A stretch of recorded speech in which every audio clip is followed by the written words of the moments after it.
안녕하세요. 남산 듣는 유튜브의 진행자 디지털 라운지의 박지혜 인사드립니다. 지난 화요일에는 24절기 중에 우수였는데요. 한국 민속 대백과사전에 따르면 24절기란 상순에 드는 절기와 하순에 드는 중기로 나뉘는데 흔히 이들을 합쳐 절기라고 부른다고 합니다. 이번 달을 예로 든다면 입춘이 절기인 반면 우수는 중기가 되는데요. 우수라는 말은 눈이 녹아서 비가 된다는 말이니 이제 추운 겨울이 가고 봄을 맞이하게 되었다는 뜻이라고 합니다. 우수 뒤에 얼음같이 라는 속담도 있는데 이는 슬슬 녹아 없어진다는 말로 우수의 성격을 잘 표현해주고 있는데요. 저는 우수에 대해 찾아보기 전까지 그저 막연하게 봄비가 내리는 날이라고 생각을 했었거든요. 그래서 이 곡을 들려드릴지 말지 고민하다가 들려드립니다. 라우브의 Paris in the Rain.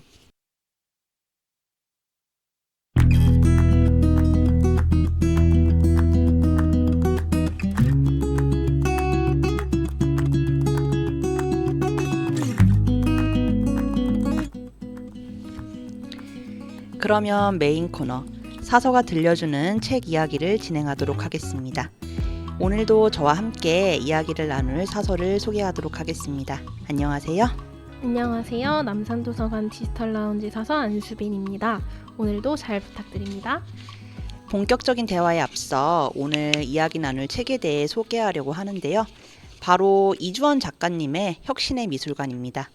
작가님은 홍익대학교 미술대학에서 서양화를 전공하셨고 이후 한겨레 문화부 미술 담당 기자를 거쳐 학고제 갤러리와 서울미술관 관장을 지내셨는데요.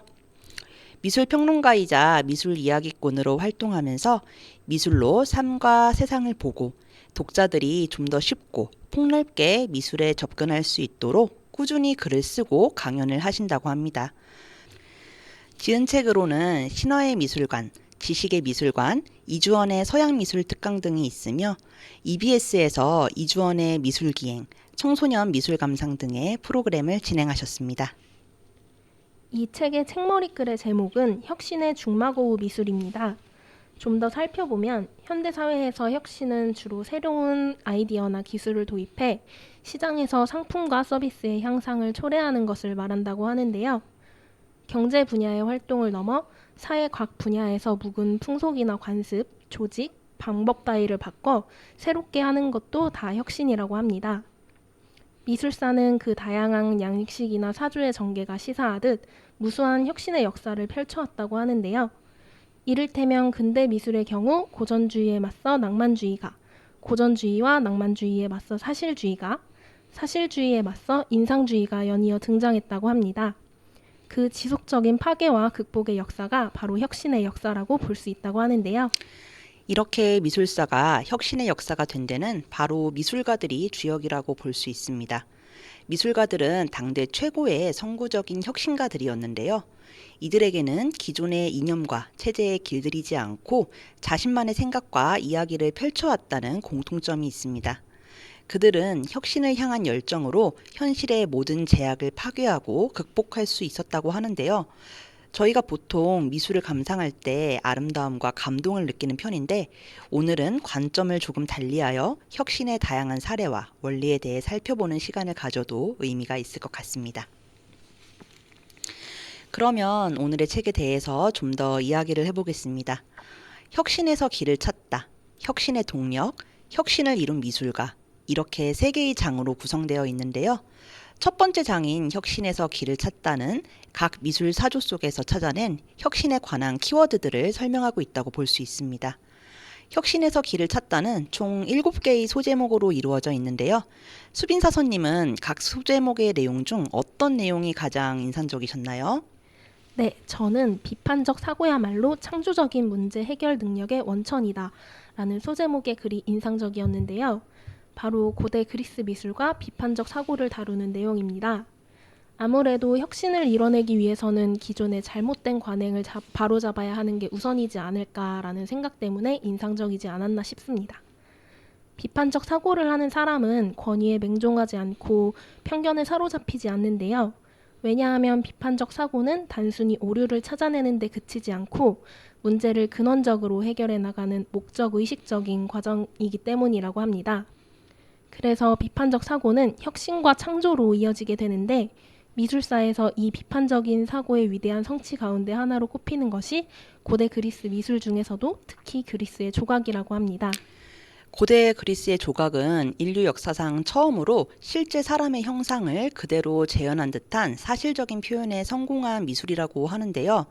저는 읽으면서 실제 모습을 사실적으로 표현한 게 어떻게 비판적 사고에서 비롯된 걸까 계속 궁금했었거든요. 그리스인들이 대리석으로 본격적인 인체 입상을 만들기 시작한 것은 기원전 7세기 중엽부터라고 합니다. 저희가 앞서 설명드리지는 않았지만 책의 앞부분에 이집트인들은 직육면체의 돌 위에 모눈을 긋고 전후 좌우에 입상을 그려 네 면에서 쪼아 들어가며 조각을 만들었다고 하는데요.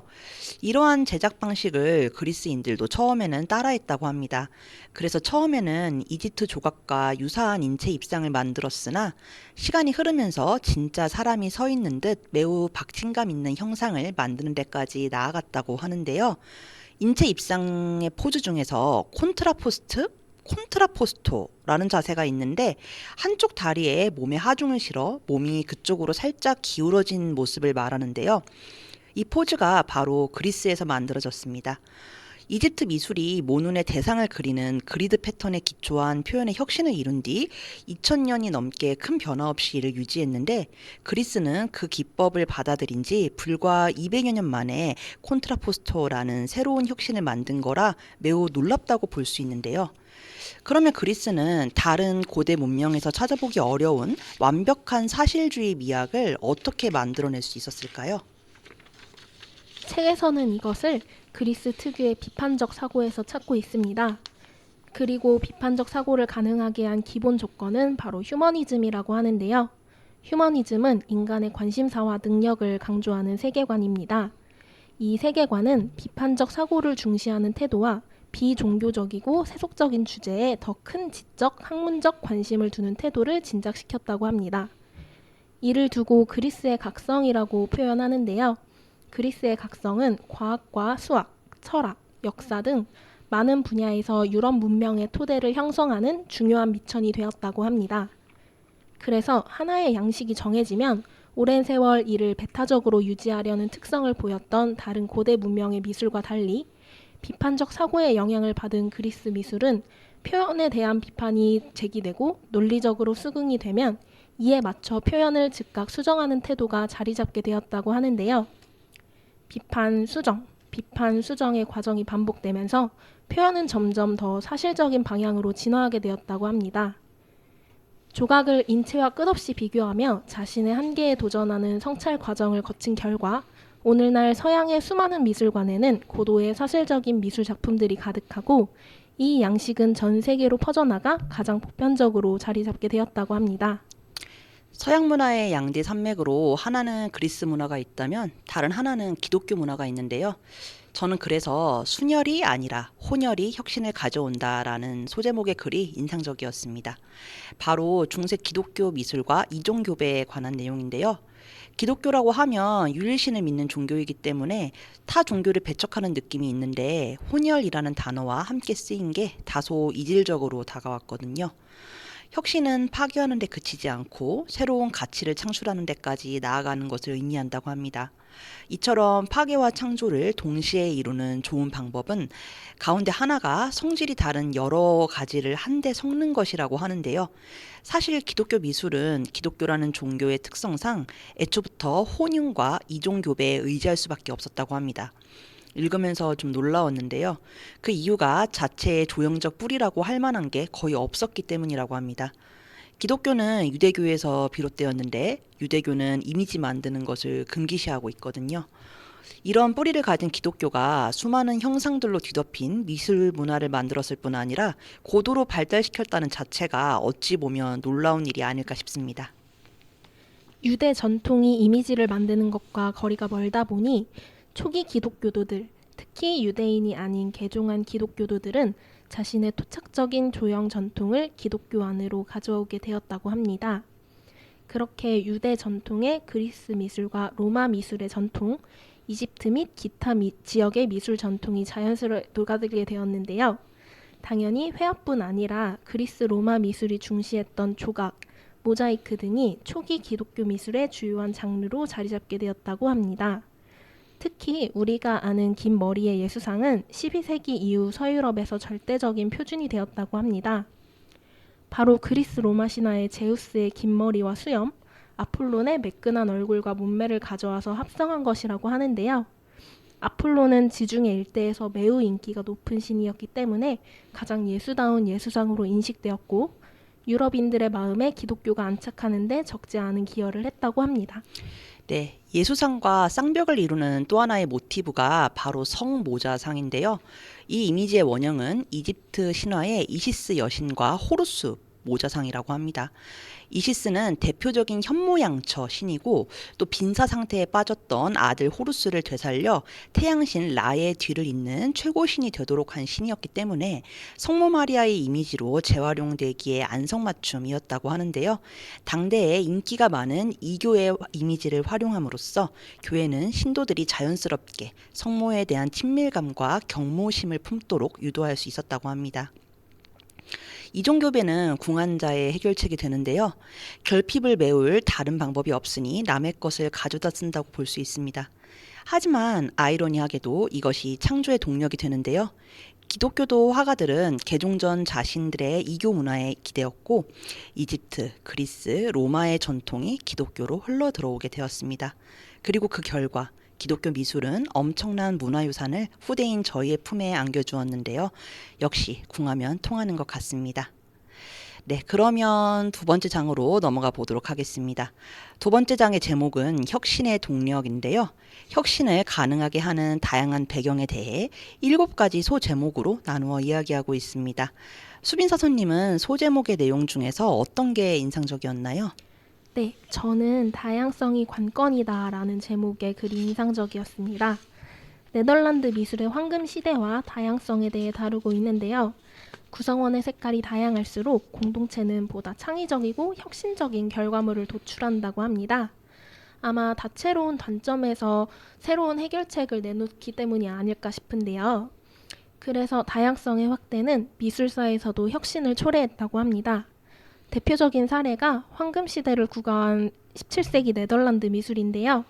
이 시기에 유명한 빛의 마술사인 렘브란트 판 레인을 비롯하여 진주 귀고리 소녀의 화가 요하네스 페르메이르 등 대가들이 쏟아져 나왔고 서양 회화의 주요 장르가 되는 풍경화, 정물화, 풍속화 등이 본격적으로 발달하기 시작했다고 합니다. 그래서 이 시기의 네덜란드는 이탈리아나 프랑스 못지않게 중요한 서양 미술사의 강국이라 할 수 있습니다. 네덜란드가 미술 강국이 된 데는 바로 이 시기에 네덜란드의 민족적, 종교적, 문화적 다양성이 증대되었기 때문인데요. 구교와 신교의 갈등이 생겼을 때 네덜란드는 위트레흐트 동맹을 결성하여 분리 독립에 나섰는데요. 창립 헌장에 누구나 종교의 자유를 가지며 어느 누구도 종교를 이유로 신문을 받거나 박해를 받아서는 안 된다라고 천명하면서 자유와 관용의 원칙을 분명히 했습니다. 그러자 타 지역의 신교도들이 네덜란드로 몰리게 되어 암스테르담의 인구는 7배 가까이 팽창했다고 하는데요. 인구가 증가함에 따라 다양성도 증가하고 그에 따라 경제도 발전하게 되었습니다. 이러한 부의 확산은 네덜란드 미술 시장을 크게 발전시켰는데요. 전 사회적인 부의 증대로 누구나 그림을 살 수 있게 되어 더 이상 주문 시장이 아닌 자유 시장으로 바뀌게 되었습니다. 즉, 현대적인 의미의 미술 시장이 네덜란드에서 시작되었다고 볼 수 있는데요. 문화적 배경이 다른 시민들이 함께 지내다 보니까 더 이상 종교화나 초상화, 역사와 같은 그림보다는 누가 봐도 편안하고 친근한 그림을 원하게 되었고 그러다 보니 풍경화, 정물화, 동물화, 풍속화 등 현재 저희에게 익숙하고 친숙한 회화 장르의 발달을 가져왔다고 합니다. 다양성으로 인해 참 많은 것들이 바뀌었다는 것을 알 수 있을 것 같은데요. 저는 이 글과 더불어 단순화는 의미의 핵심을 꿰뚫는 것이다 라는 소주제의 추상미술과 단순화를 다룬 글도 인상적이었습니다. 수빈사선님은 혹시 이 부분을 어떻게 읽으셨을까요? 애플의 창시자 스티브 잡스는 단순화의 화신이라 할 만큼 단순화를 중시했다고 하는데요. 기존 휴대전화들의 기능이 파악하기 힘들고 미로를 헤매고 다니는 것처럼 느껴지자 아이폰을 구상했다고 합니다. 맥도날드 역시 메뉴의 다양성을 포기하고 재료 공급과 식당 운영, 음식 조리와 제공 과정을 극도로 단순화함으로써 큰 성공을 거두었다고 하는데요. 단순화는 본질적으로 가장 기본적인 원칙으로 돌아가는 것이라고 합니다. 그리고 미술은 단순화의 중요성에 대해 많은 것들을 일깨워주는 예술인데요. 특히 추상 미술은 대상으로부터 다른 것들은 다 사상하고 정수 또는 중요한 특질만을 뽑아내어 표현하는 미술이라 지극히 단순성을 추구하는 예술입니다. 디자인이나 장식 요소로부터 추상 무늬를 사용한 것은 오래되었으나 순수 미술로서 추상화가 본격적으로 등장한 것은 지금으로부터 100여 년 전의 일이라고 합니다. 네, 추상화의 선구자인 피에트 몬드리안은 대상을 지속적으로 단순화함으로써 세계의 가장 근원적인 형상을 우리에게 보여줬는데요. 몬드리안은 자연은 매우 단순하고 분명한 원리를 따르는 세계였기에 겉으로 드러난 것을 넘어 근원적인 형상을 표현하고 싶었다고 합니다. 그러기 위해서는 버릴 게 무엇인지 알아내는 게 중요하다고 볼 수 있습니다. 몬드리안과 달리 서정적인 생면 추상으로 추상 미술의 정수를 보여준 화가가 있는데요. 바로 러시아 출신의 유대계 미국인인 마크 로스코입니다. 로스코는 아예 선을 사용하지 않고 생면 위주로 화면을 구성했는데 단순한 구성을 반복하고 있음에도 매우 풍부하고 다양한 느낌을 줍니다. 추상화의 의미는 바로 이런 데에 있는데요. 많은 것을 포기하고 하나에 집중함으로써 그것의 가치가 얼마나 큰지 알게 하는 것입니다. 삶을 추상화한다는 것은 결국 우리가 살아가는 세계의 복잡한 체계에 현혹되지 않고 변수를 제거함으로써 자신에게 가장 소중한 의미를 찾는 행위가 아닐까 싶습니다. 그러면 세 번째 장으로 넘어가 보도록 하겠습니다. 세 번째 장의 제목은 혁신을 이룬 미술가인데요. 총 7명의 미술가를 소개하고 있습니다. 수빈 사서님은 책에 등장하는 미술가 중에서 누가 가장 인상적이었을까요? 저는 CEO형 크리에이터의 정수를 보여준 선구자라는 제목으로 소개하고 있는 루벤스가 인상적이었습니다. 17세기 바로크 미술의 대가 페테르 파울 루벤스는 작품을 많이 남긴 화가로 유명한데요. 그런데 흥미로운 건 루벤스의 이런 다작이 빠른 필치뿐 아니라 독특한 아틀리에 경영으로 인해 가능했다는 것입니다.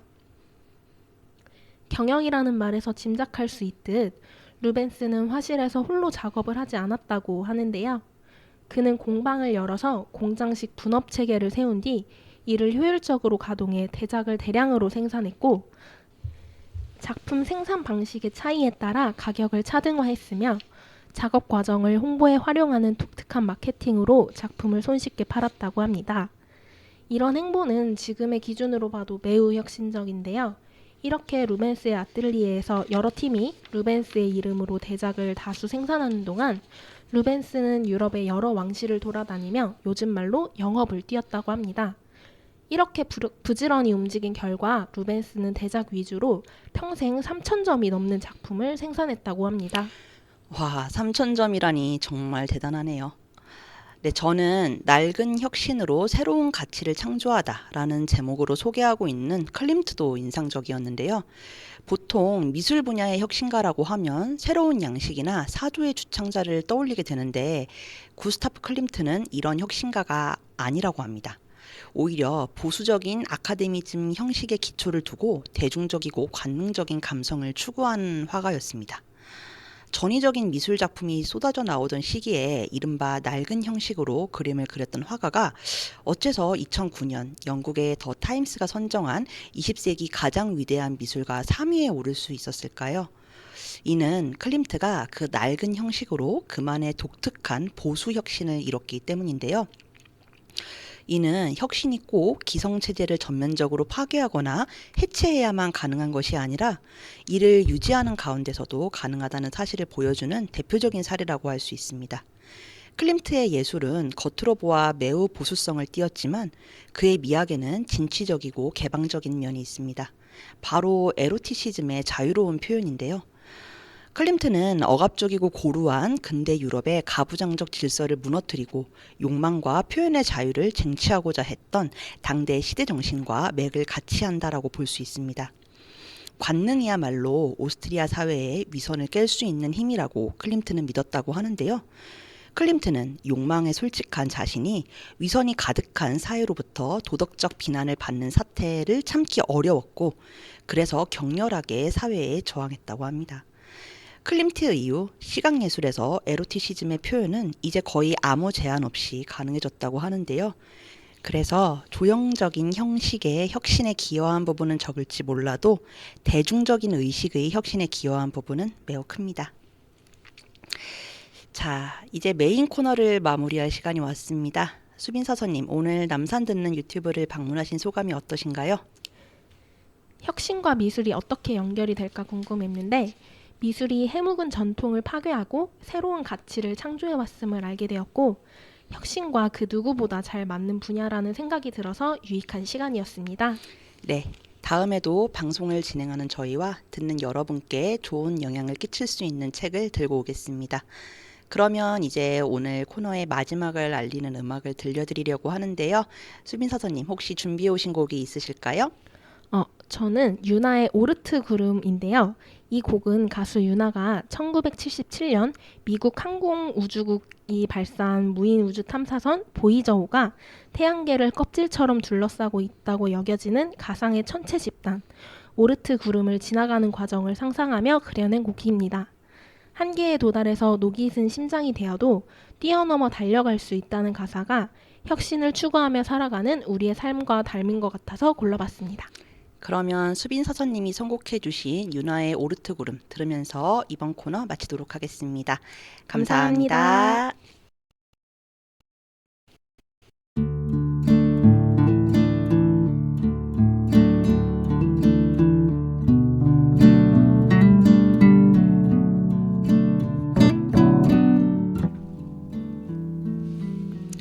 자, 이제 남산 듣는 유튜브를 마칠 시간입니다.